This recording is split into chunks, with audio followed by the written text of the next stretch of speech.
hari ini banyak orang yang mundur akan kembali maju. Kita-kita yang malas akan kembali rajin, ya nggak apa-apalah. Kalau kita pernah malas, pernah mundur, ya itulah perjalanan hidup manusia. Tapi kita punya Tuhan yang selalu menunggu kita. Dan Tuhan itu baik bagi setiap orang yang mencari wajahnya. Anda dan saya yang gak layak menerima mujizat Allah. Tapi menerima pula. Saya percaya hari ini Tuhan menyambutmu. Lebih penting, because Jesus loves you. Karena Tuhan mengasihimu. Menyembahmu, Tuhan dan Rajaku. Memujimu, Yesus kekasih jiwaku, mengikutimu seumur hidupku, di hadiratmu bahagiaku penuh menyembahmu, menyembahmu.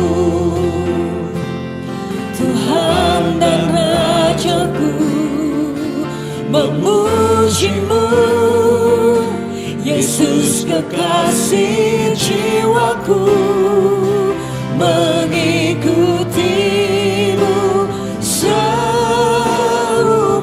hidupku, di hadiratmu bahagiaku penuh.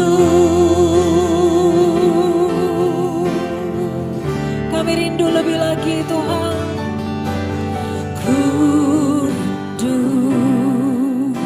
diam di bait-Mu, menikmati hadirat-Mu. Di hadirat-Mu bahagiaku penuh, Yesusku, Kau kerinduanku. Angkat hati kita katakan, menyembahmu, Tuhan dan Rajaku, memujimu, Yesus kekasih jiwaku, mengikutimu seumur hidupku, di hadirat-Mu bahagiaku. Kami menyembahmu, menyembahmu, menyembahmu,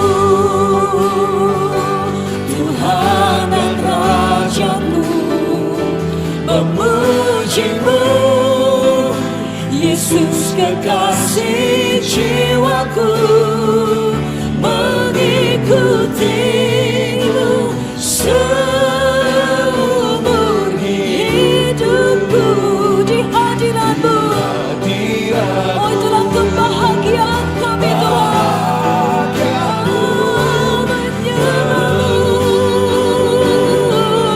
Menyembahmu, Tuhan dan Rajaku, memujimu, Yesus kekasih jiwaku, mengikutimu seumur hidupku, di hadirat-Mu Tuhan. Oh, bahagiaku penuh. Mari angkat kedua tangan kita, menyembahmu Yesus, Raja kami, menyembahmu, Tuhan dan Rajaku, memujimu, Yesus kekasih jiwaku, mengikutimu seumur hidupku, di hadirat-Mu bahagiaku penuh. Menyembahmu, menyembahmu, Tuhan dan Rajaku,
Haleluya, haleluya. Oramaya shananaya shananaramu manaramu. Yaramaya shananano. Haleluya. Ku senang menyembah, ku sukai hadirat-Mu Tuhan. Di sini ada kasih karunia dan anugerah-Mu melimpah.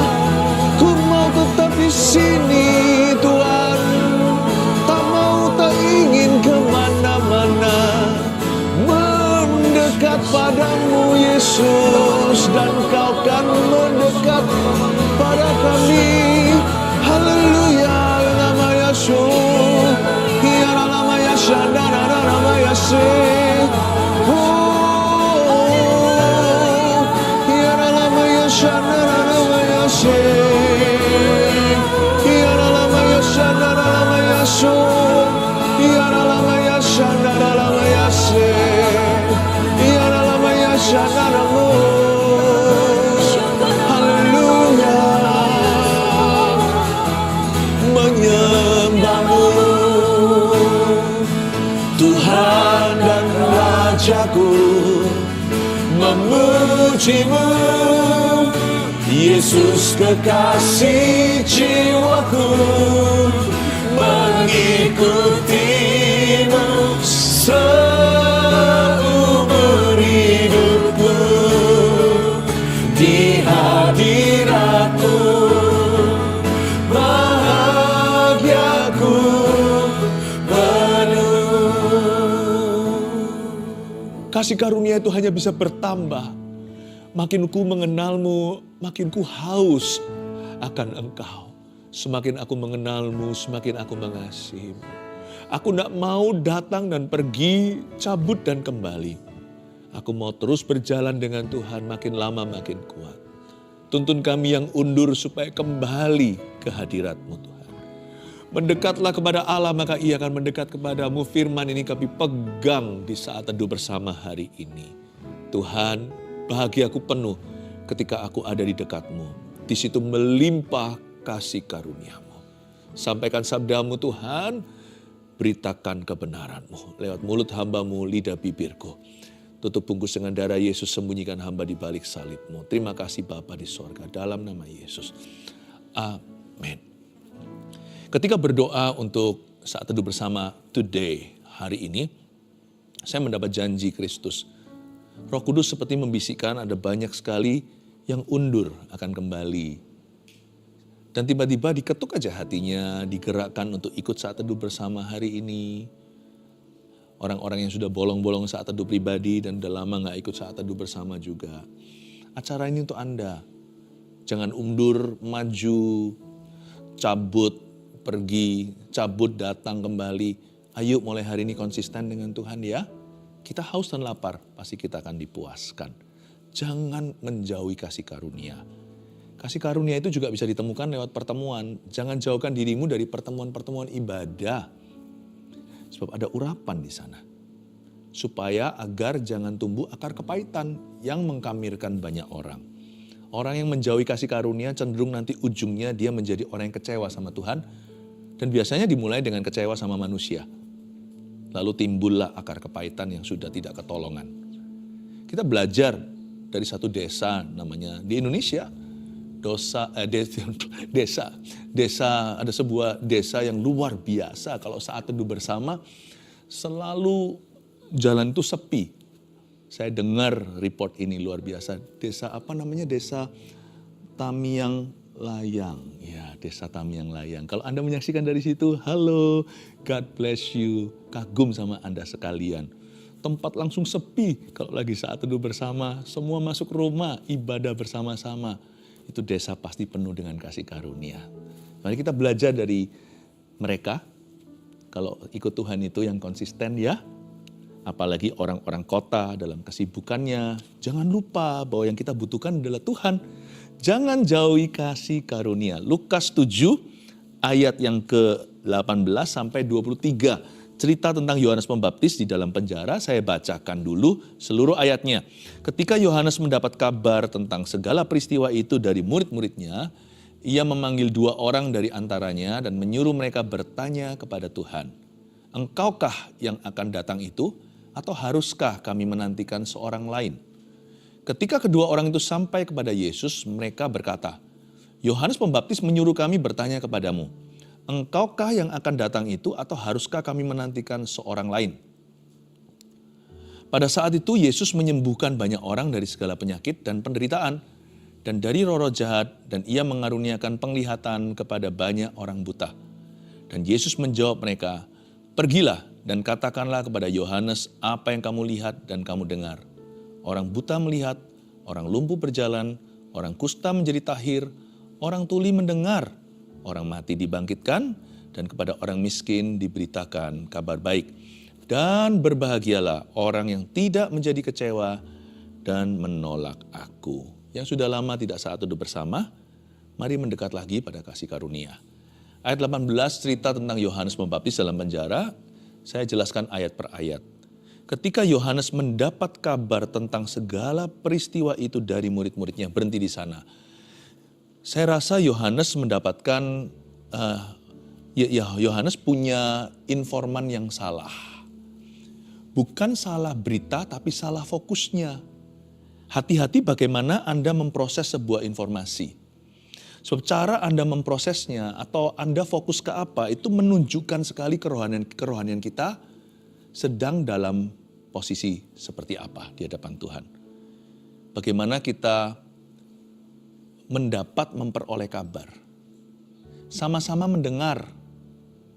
2 orang mendengar lagu yang sama, tapi yang satu mendengarkan, yang satu liriknya hanya lalu lalang. Ada orang yang fokus, ada orang yang sudah tidak konsentrasi pada Yesus. Sama-sama Kristen ya.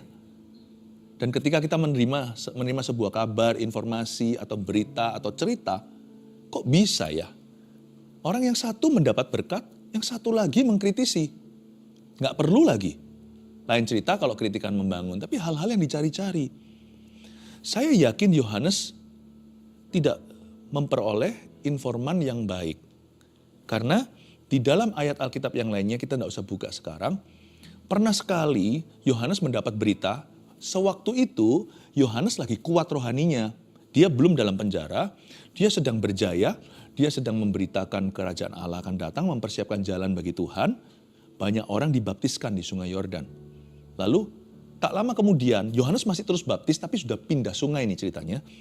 Lalu ada orang datang, para informan yang notabene adalah murid-muridnya sendiri, tapi orang-orang ini kurang dewasa rohani. Untungnya guru mereka waktu itu lagi sehat-sehatnya kerohanian. Lalu setelah itu mereka membawa berita begini, "Lihat itu Yesus yang kau baptis itu. Yang kepada siapa engkau berkata dia anak domba Allah. Dia membaptis dan mendapat pengikut lebih banyak daripada guru." Lalu Yohanes bilang apa? Nggak apa-apa, nggak ada seorang bisa ambil sesuatu bagi dirinya kalau tidak dikaruniakan dari sorga.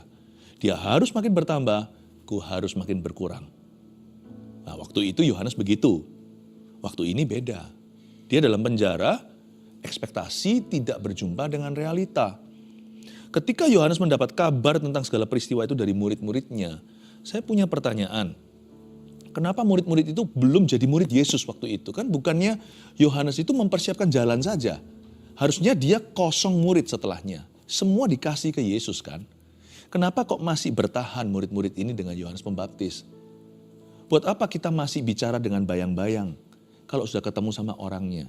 Mengapa kita harus ngobrol lewat telepon kalau orangnya ada di depan? Bukannya dia harus makin bertambah? Dan kalau dia sudah ada, kita tidak perlu ada. Yohanes Pembaptis ini masih mempertahankan murid-muridnya karena mungkin berdasarkan ketidakpastian di hatinya. Jaga-jagalah, plan B-nya harus ada. Selain itu murid-murid ini pasti ada merasa kompetisi dengan murid-murid Yesus. Kok mereka lebih banyak ya? Kok kita nggak sebanyak mereka? Kenapa mereka meningkat? Kita menurun. Ada rivalry terdeteksi perasaan persaingan di antara mereka. Jadi saya yakin murid-murid Yohanes ini bukan semuanya salah, tapi mereka pasti memberikan report-report yang pesimis sama Yohanes Pembaptis. Kabar-kabar yang lebih cenderung negatif. Hati-hati ya informan Anda. Siapa yang jadi informan dalam hidupmu? Siapa yang kau izinkan berbicara ke dalam hidup Anda ini? Hati-hati, gunakan telinga kita. Lebih penting adalah yang masuk ke telinga kadang-kadang tidak bisa dalam kendali kita. Orang mau ngomong apa? Bagaimana Anda memprosesnya di dalam hati. Dan lewat manusia-manusia yang tanpa kita sadari bisa dipakai oleh setan dalam kehidupan kita, hati kita bisa mulai menjauh dari kasih karunia, pelan-pelan timbul rasa kecewa, bahkan akar kepahitan. Kalau kita nggak hati-hati, kita pasti akan kamir. Orang sekaliber sekelas Yohanes Pembaptis, nabi besar aja, bisa hampir-hampir kecewa dan menolak Tuhan. Kita baca ayat 19. Ia memanggil 2 orang dari antaranya dan menyuruh mereka bertanya kepada Tuhan. Berhenti di sana. Jadi Yohanes panggil 2 orang di antara murid-muridnya entah berapa. Tapi 2 orang yang dia utus dan mereka disuruh untuk bertanya kepada Tuhan. Kata bertanya di situ kalau dalam bahasa Inggrisnya kan ask. Tapi sebenarnya ini bukan asking, ini lebih questioning God. Kalau orang tanya untuk belajar itu dari haus dan lapar. Tapi kalau orang mempertanyakan itu berarti meragukan. Dia beranjak dari tidak beriman.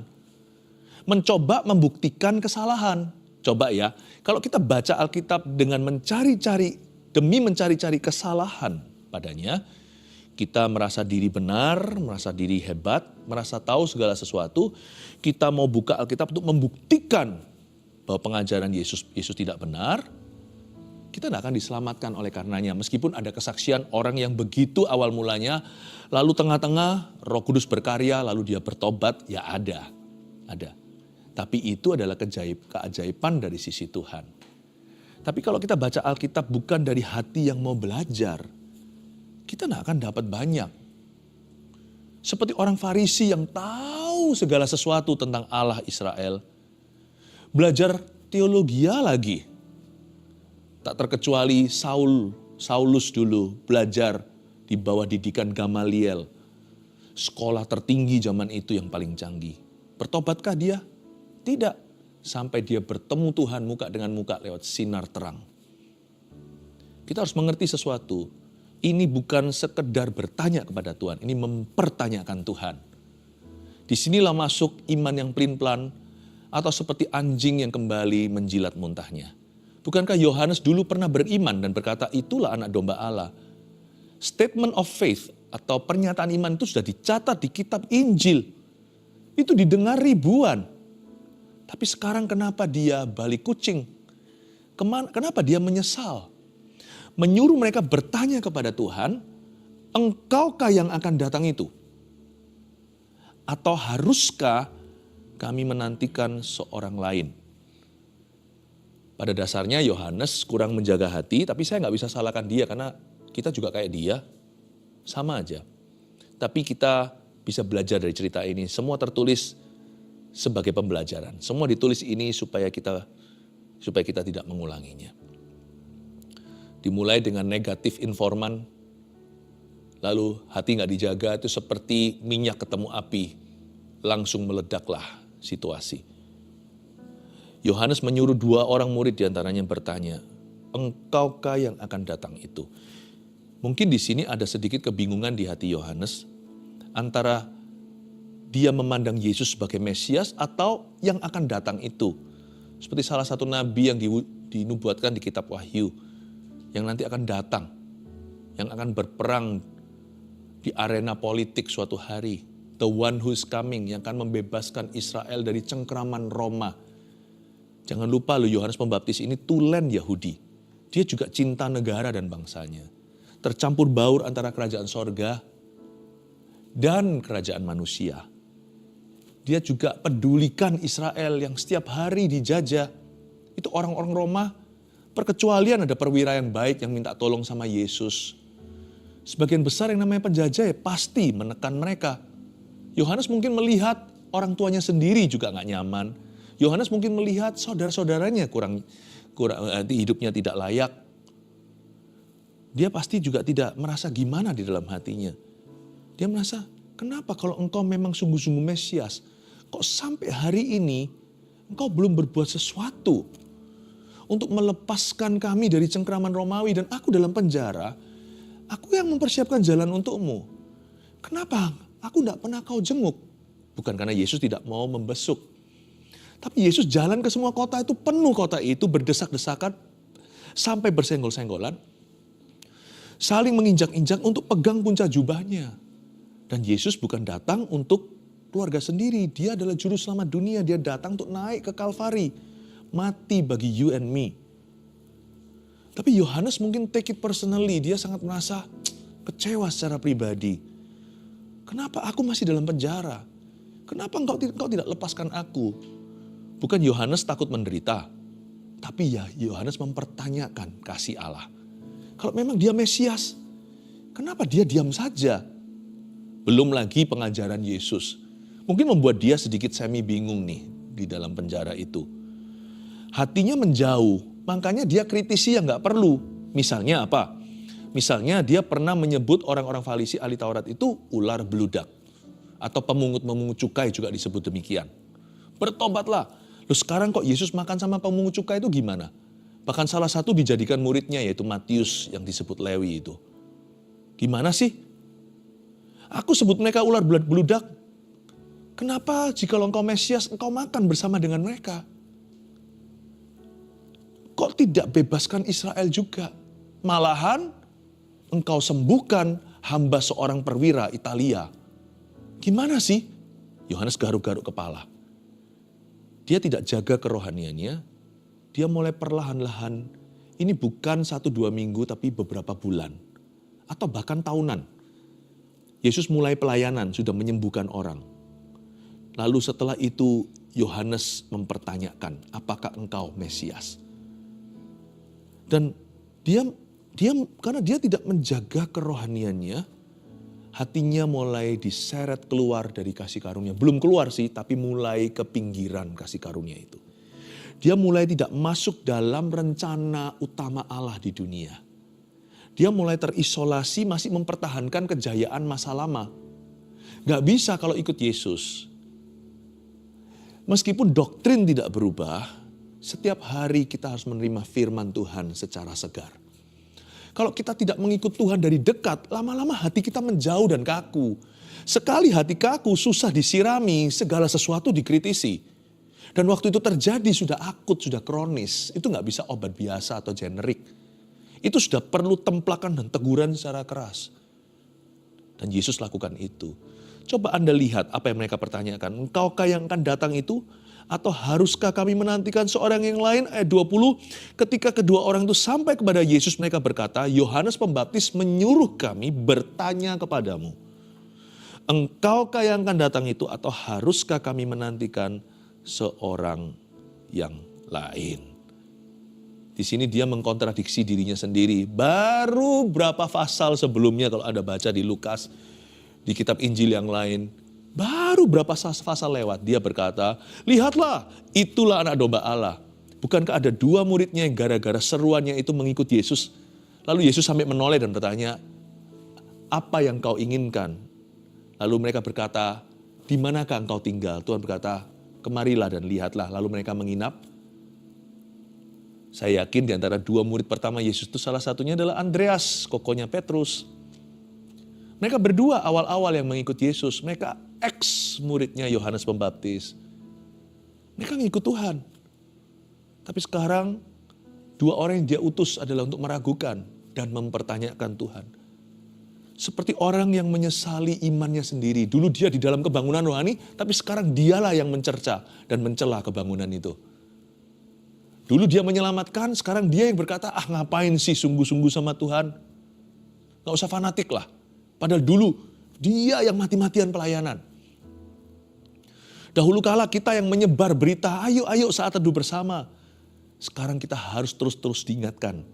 Belum lagi diketuk hati oleh Roh Kudus, gak pernah kita mau menurut.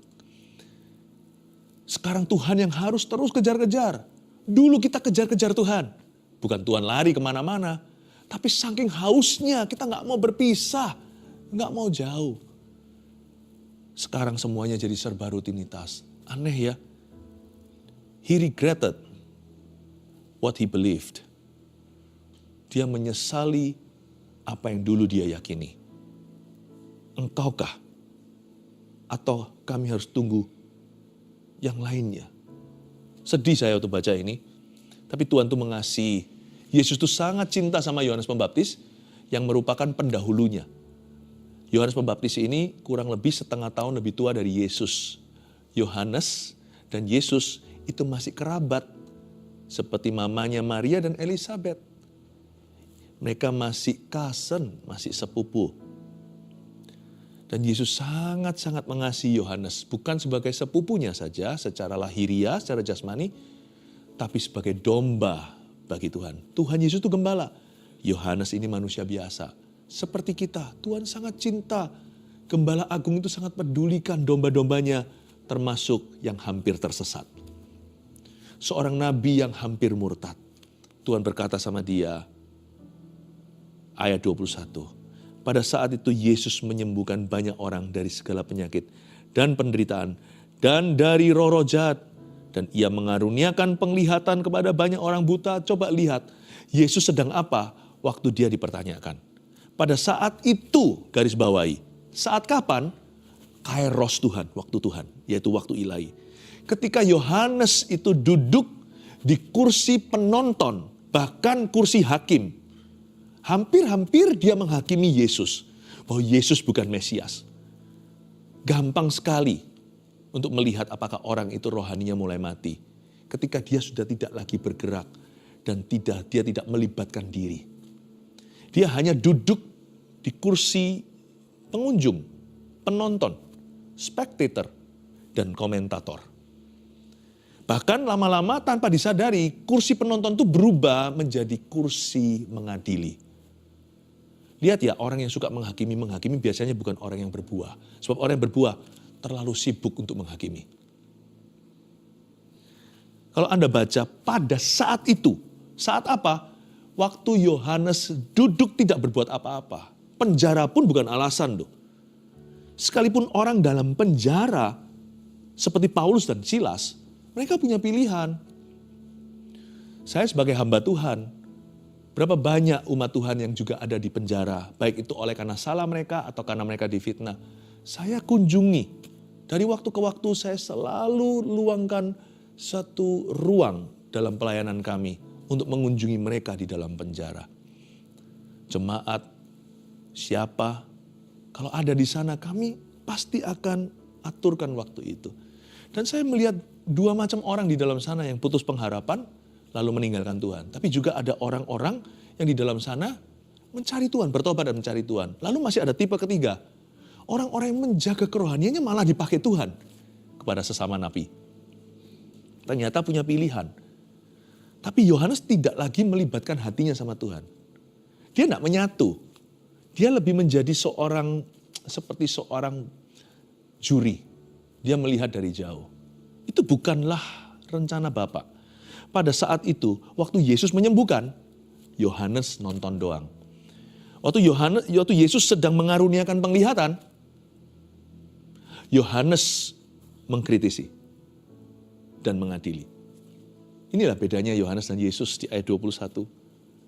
Pada saat itu. You know that Jesus is on the move di dunia ini, Yesus sedang bergerak. Jangan duduk di kursi penonton, terlalu kecil bagimu.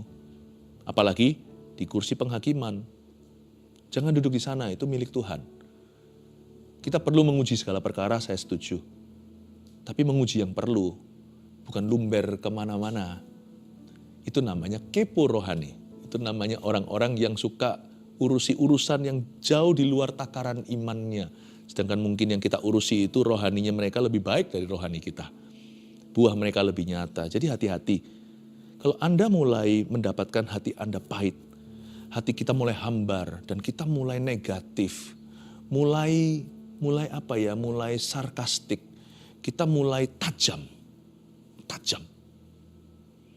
tajam lidah kita dan kita mulai suka membenci dan mulai selalu melihat hanya sisi negatifnya, jangan-jangan sudah tumbuh akar kepahitan.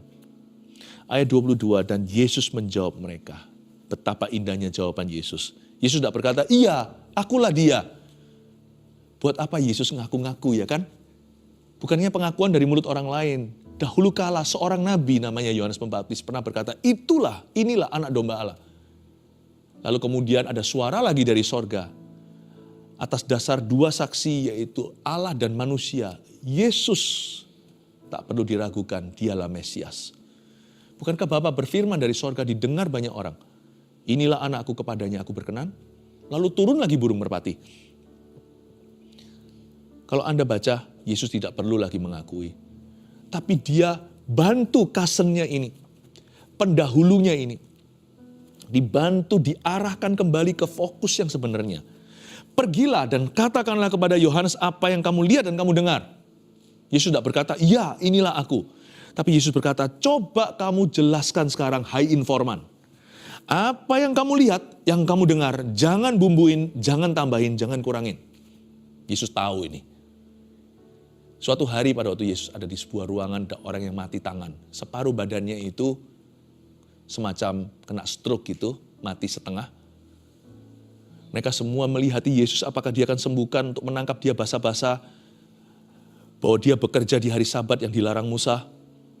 Yesus marahkan, lihat keliling dan berkata, menurut kamu, diperbolehkankah berbuat baik atau berbuat jahat pada hari Sabat? Hai kamu orang munafik, kata Yesus. Kalau dombamu sekarang terperosok ke dalam jurang, sekalipun hari Sabat tidakkah kau keluarkan? Apalagi anak, bukankah dia juga anak Abraham? Ulurkan tanganmu, langsung sembuh. Aneh ya? Kok gak fokus ke kesembuhan dan kebutuhan orang itu? Kenapa orang Farisi fokus kepada pinggiran dan selokan? Sabatnya yang diutamakan. Yang diutamakan apalagi? Yang diutamakan adalah, pelanggaran. Karena iri hati mereka. Yesus berkata gini, hai informan, sekarang kamu pergi ya, katakan kepada Yohanes, kakak sepupuku, pendahuluku itu. Apa yang kamu lihat dan kamu dengar? Coba lihat donatnya, bukan lubangnya. Orang buta melihat. Orang lumpuh berjalan. Orang kusta menjadi tahir. Orang tuli mendengar. Orang mati dibangkitkan. Dan kepada orang miskin diberitakan kabar baik. Bukankah inilah buahnya? Inilah bukti Mesias. Mujizat Mesias dinubuatkan oleh Yesaya. Memberi penglihatan pada orang buta. Salah satu yang utama. Tahun Yobel atau urapan telah tiba memberitakan Injil kepada orang-orang miskin. Yesus membantu Yohanes lewat informan yang Tuhan kali ini perbaiki. Yesus membantu Yohanes untuk refocus, untuk fokus kembali ke rohaniannya. Untuk fokus kembali kepada perkara-perkara Allah yang lebih tinggi dari perkara-perkara manusia. Pikirkan hal-hal yang di atas, di mana Kristus ada di samping kanan Allah Bapa. Jangan perkara di bumi. Carilah perkara yang di atas, bukan yang di bawah. Dan ayat 23, berbahagialah orang yang tidak menjadi kecewa dan menolak aku. Nyaris, keluarga saat teduh, nyaris Yohanes kecewa dan menolak Yesus sebagai Tuhan dan Juru Selamat. Dan berbahagialah orang yang tidak menjadi kecewa. Ini artinya blessed be the unoffended. Berbahagialah orang yang hatinya gak tersinggung sama Tuhan. Berbahagialah orang yang gak kepahitan lalu memperhatikan selokan. Berbahagialah orang yang menjaga hatinya dengan segala waspada sehingga selalu manis seperti Yusuf dalam penjara. Keluar mana bisa menolong orang, jangankan orang Firaun juga. Berbahagialah orang yang tidak menjadi kecewa. Yang hatinya dijaga suhunya. Temperaturnya itu temperatur kasih, sukacita, dan damai sejahtera. Dan berbahagialah orang yang tidak menolak aku. Because when you reject this, katanya Tuhan, kalau kamu menolak ini, pekerjaanku, orang buta melihat, orang lumpuh berjalan, dan sebagainya, kamu menolak kasih karuniaku. Tahukah, ada hal-hal tertentu yang ada kasih karunia di situ. Jangan menolak pertemuan-pertemuan ibadah. Jangan menolak doa. Ada kasih karunia di sana. Hal-hal yang ada kasih karunia itu jangan dijauhi. Waktu itu dijauhi, kasih karunia pun akan tiba-tiba menipis hawanya di hidupmu. You reject this, menolak hal-hal ini. You reject grace, kau menolak kasih karunia. Ketika Roh Kudus sedang bekerja, hati-hati. Kalau saya tidak pasti sesuatu itu dari Tuhan atau bukan, kalau itu nggak terang-terangan, kalau terang-terangan firman saya akan berkata itu bukan dari Tuhan. Tapi kalau hanya karena itu tidak sesuai seperti pengalamanku, mesti hati-hati, jangan-jangan yang kita tolak adalah Roh Kudus. Dan setan, iblis selalu ingin kita itu fall out of grace, atau dia ingin kita terpental keluar dari kasih karunia agar supaya berkat-berkat kita bisa dicuri. Karena di Alkitab dikatakan ayat 23, berbahagialah orang yang. Kata berbahagia di situ bukan bahagia happy ya haha. Berbahagia di sini adalah blessed be. Blessedness. Kata bahagia di situ diberkati terus-menerus. Yang saya maksudkan bukan materi, kondisi hati dan rohani. Blessed be, berbahagialah itu ada berkat yang terus-menerus mengalir dalam hidup orang yang tidak menjauhi tahta kasih karunia Allah. Kalau kita jauh, apa yang terjadi? Komplikasi mulai terjadi.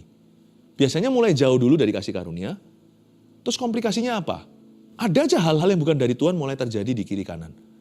Loh, kalau kita dekat kasih karunia, apakah ada masalah? Ada. Tapi masalah itu ujian iman. Iman kita justru jadi tangguh karena itu. Dan ada upah seperti Ayub pada ujungnya di mana Allah menunjukkan perkenanan. Tapi kalau menjauhi kasih karunia, yang terjadi itu bukan ujian. Yang terjadi itu adalah komplikasi. Maka kita akan mulai lihat perkara-perkara yang bukan dari Tuhan mulai terjadi di kiri kanan kita. Saya sedih sekali belum lama yang lalu melayani sepasang suami istri yang sempat menjauhi kasih karunia.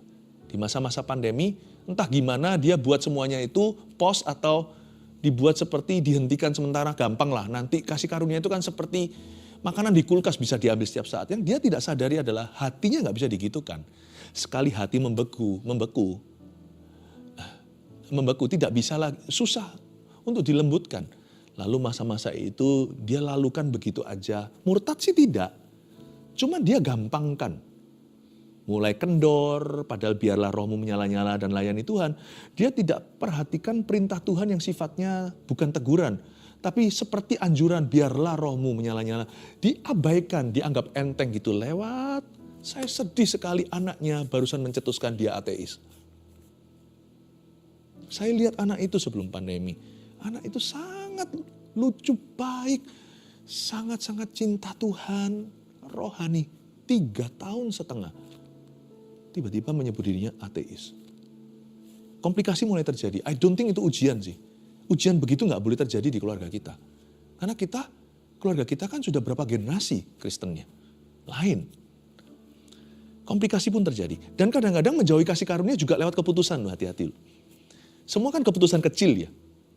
Keputusan-keputusan kita yang kalau kita perhatikan, misalnya kita memutuskan sesuatu dan itu menjadi, kita tahu bahwa putusan kita itu tidak menyenangkan hati Tuhan. Misalnya orang-orang muda yang masih bujangan, cari pacar nih, jodoh dari Tuhan. Tapi jadinya sama orang-orang yang tidak seiman. Gak apa-apa. Dengan segala alasan dia bisa tutupi dengan berbagai cara. Ya gampang nantilah bisa. Dan itu satu-satu cara menjauhi kasih karunia adalah lewat keputusan-keputusan yang salah. Tidak tentu fatal. Erosi pelan-pelan. Kita mulai begini. Terus mulai hobi menggantikan kegiatan-kegiatan yang selama ini benefitnya luar biasa buat keluarga kita. Secara mesbah dan secara rohani. Bukan berarti rohani melulu. Tapi kadang-kadang kita diizinkan untuk memilih. Kita memilih yang salah. Gugurlah perlahan-lahan leaves atau daun-daun kasih karunia itu. Mulai layu. Tapi Anda belum lihat efeknya. Layu 1 tidak terasa. Layu 2 tidak terasa. Bahayanya, layu 10 tidak terasa. Anda mulai nggak kerasa. Ketika semua pohon tumbang, Anda tidak akan kerasa. Jangan jauhi kasih karunia, karena kasih karunia itu tidak akan terasa waktu jatuh 1 daunnya. 3, kebenaran ini saya mau tancapkan di hati Anda. Semoga Anda waspada. Yang pertama, hati-hati dengan orang-orang negatif yang menjauhkan kita dari kasih karunia. Jangan tengging mereka, karena mereka bukan setan. Kadang-kadang kita lah orang itu. Tapi setan bisa memakai orang Kristen yang kedagingan. Orang yang tidak jaga hati biasanya bisa mengkamirkan sesamanya. Harusnya kita menyembuhkan, bukan malah justru terpengaruh. Hati-hati dengan orang-orang yang negatif, yang pesimis, yang negatif, yang menjauhkan kita dari kasih karunia. Biasanya itulah permulaan timbulnya akar kepahitan. 2, fokuskan hati pada perbuatan Tuhan dan libatkan diri dalam kegerakannya. Mesti aktif imannya. Anda sudah pelayanan, komitmen. Yang komitmen ibadah, komitmen. Ibadah jam berapa? Komitmen di situ. Jangan geser untuk apapun. Jangan geser untuk apapun. Saya komitmen hari Rabu selama pandemi. Sekarang kalau saya komitmen dengan GMS pada waktu akhir pekannya untuk bertemu jemaat, saya komit. Apapun nomor 2 prioritas. Kerja juga komitmen, bukan hanya ibadah. Kerja ya komitmen, komit. Sekolah. Fokuskan hati pada perbuatan Tuhan dan libatkan diri dalam kegerakannya. Libatkan dirimu. 3, iblis ingin kita jatuh dari kasih karunia supaya blessedness tadi, berkat Tuhan tercuri dari hidup kita. Hati-hati ya, maksud iblis adalah perlahan-lahan erosi dirimu. Supaya akhirnya ketika tercuri tidak terasa. Jangan sampai kecolongan, karena Tuhan punya berkat yang indah di depan kita. May God's grace be abundant on you. Biarkan kasih karunia Allah melimpah atas hidupmu. Mari mendekat pada Tuhan, maka Tuhan akan mendekat pada kita. Haleluya. Ku hampiri Kau di tatamu, oh Tuhan.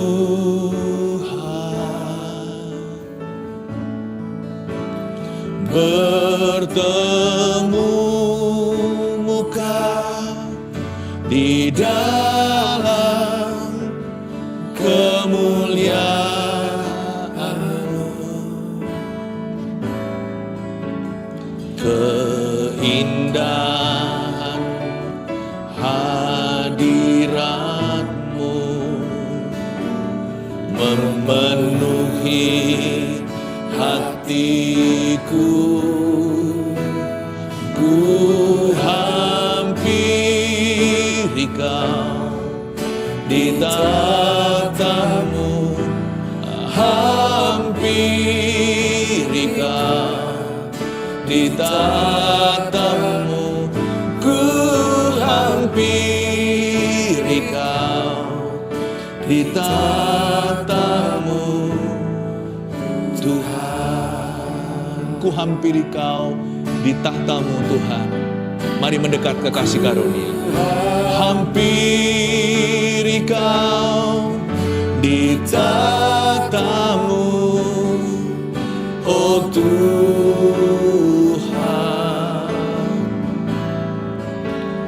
Bertemu muka di dalam kemuliaan.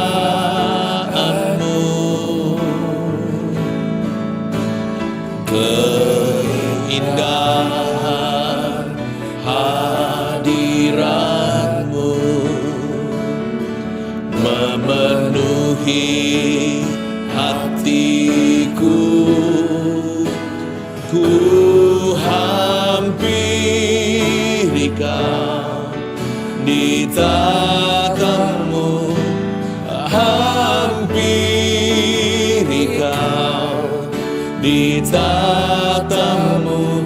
Ku hampiri Kau di tatamu, Tuhan.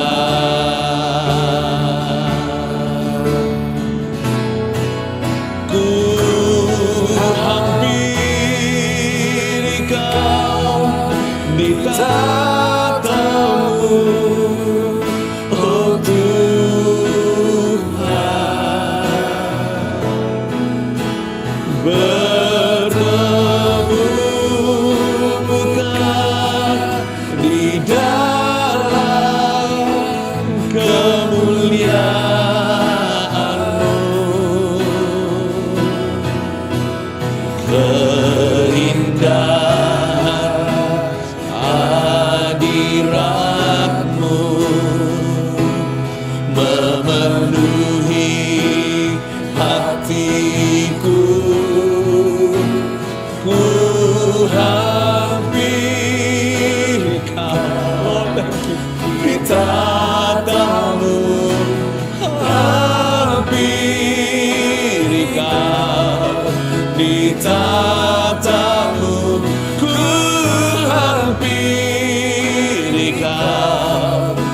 di tatamu Tuhan.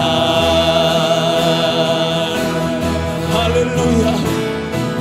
Ku hampiri Kau di tatamu, hampiri Kau di tatamu, ku hampiri Kau di tatamu. Mari kita semua mengangkat tangan kita. Haleluya, Dia ada di sini. Ku hampiri Kau di tatamu, hampiri Kau di tatamu, ku hampiri Kau di tatamu Tuhan. Inaraya syukanaya kamarataka ramu. Pejamkan semua mata, angkat tangannya. Aku Tuhan tidak marah dengan engkau. Dana mahaya sikana, dana lo mahayara. Aku menunggumu senantiasa di dalam hadiratku agar kau kembali pulang. Ina mahayro bahisi, nana mayasa, tiparamu pakana ya reba. Rema kana yo rimahani dala bayasunganani. Ina makana ina mahanani ana basyana na makana rema. Ina marena haramaya ramaya syana namaya rama. Yang selama ini berbicara di dalam hatimu, kembalilah, kembalilah anakku. Itu adalah suaraku. Allah yang mengasihimu, Tuhan yang mencintaimu. Aku tidak marah, kata Tuhan. Aku menunggumu. Setiap orang yang mau kembali pada Tuhan yang sudah mundur. Yang mundur total atau setengah-setengah. Yang mundur separuh-paruh. Atau orang yang sudah sama sekali kecewa sama Tuhan. Balik yuk. Saya merasakan Tuhan sedang melawat orang-orang yang demikian saat ini. Kalau Anda merasa Anda sudah mundur, Anda sudah murtad apalagi. Ayo angkat tangannya, angkat wajahmu. Tuhan yang akan menjamahmu. Dan Tuhan menyembuhkanmu from backsliding. Menyembuhkan Anda dari jalan kemurtatan. Di dalam nama Yesus be healed. Spiritual healing, kesembuhan rohani terjadi saat ini. Di dalam nama Yesus Kristus. Ku hampiri Kau di tatamu, hampiri Kau. Hampiri, ayo. Di tatamu, hampiri Kristus. Ku hampiri Kau di tatamu Tuhan. Saya melihat seorang anak yang lari kencang sekali ke dalam pelukan papanya yang jongkok menunggunya. Sekitar 200-300 meteran jauhnya. Saya percaya penglihatan yang Tuhan berikan sekarang pada saya berbicara tentang kehidupan Anda. Saya secara spesial terbeban untuk orang-orang yang sudah mundur dari Tuhan. Baik lewat keputusan yang salah atau kekendoran. He loves you. Hampiri Kau. Lari-lari kencang ke pelukan Bapa.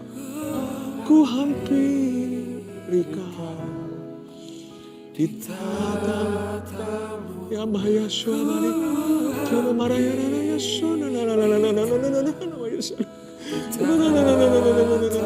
Sona, ketika engkau kembali, kata Tuhan, jangan khawatirkan hidupmu. Aku akan take care hidupmu. Problemamu di tanganku. Itu yang terbaik anakku. Aku yang akan urusi. Aku akan memberimu hikmat. Apa yang harus kau lakukan, apa yang tidak boleh kau lakukan. Kau akan mulai mendengar suaraku, bukan lagi samar-samar, secara jelas dalam hatimu, ke kiri, ke kanan. Aku akan sembuhkan hidupmu. Mari sekarang ulurkan tangan ke depan semua permohonan doa tuliskan di kolom komentar maupun di live chat yang bisa langsung dijawab. Hamba berdoa Tuhan, Kuletakkan persoalan keluarga saat teduh pergumulan mereka ke tangan-Mu. Baik mereka yang undur atau mereka yang tetap bersama-Mu. Aku berdoa di dalam tangan-Mu Tuhan. Semuanya ini ya Tuhan akan beres tepat pada waktunya. I speak healing in the name of Jesus. I speak your miracles. I declare your miracles in Jesus' name. Makasih Roh Kudus. Aku berdoa ya Tuhan. Angkat mium wanita itu di dalam nama Yesus. Breast cancer, I rebuke you in Jesus' name. Kanker payudara, aku tengking kamu dalam nama Yesus. Tinggalkan tubuh wanita itu. Dia tidak lagi kepahitan. Akar kepahitannya pun tercabut dalam nama Yesus. Terima kasih Roh Kudus. Jamah Tuhan, sembuhkan bayi orang itu yang klep jantungnya belum sempurna tertutup. Berikan jantung yang baru. Orang tuanya akan terus mencari wajah-Mu. Dalam nama Yesus.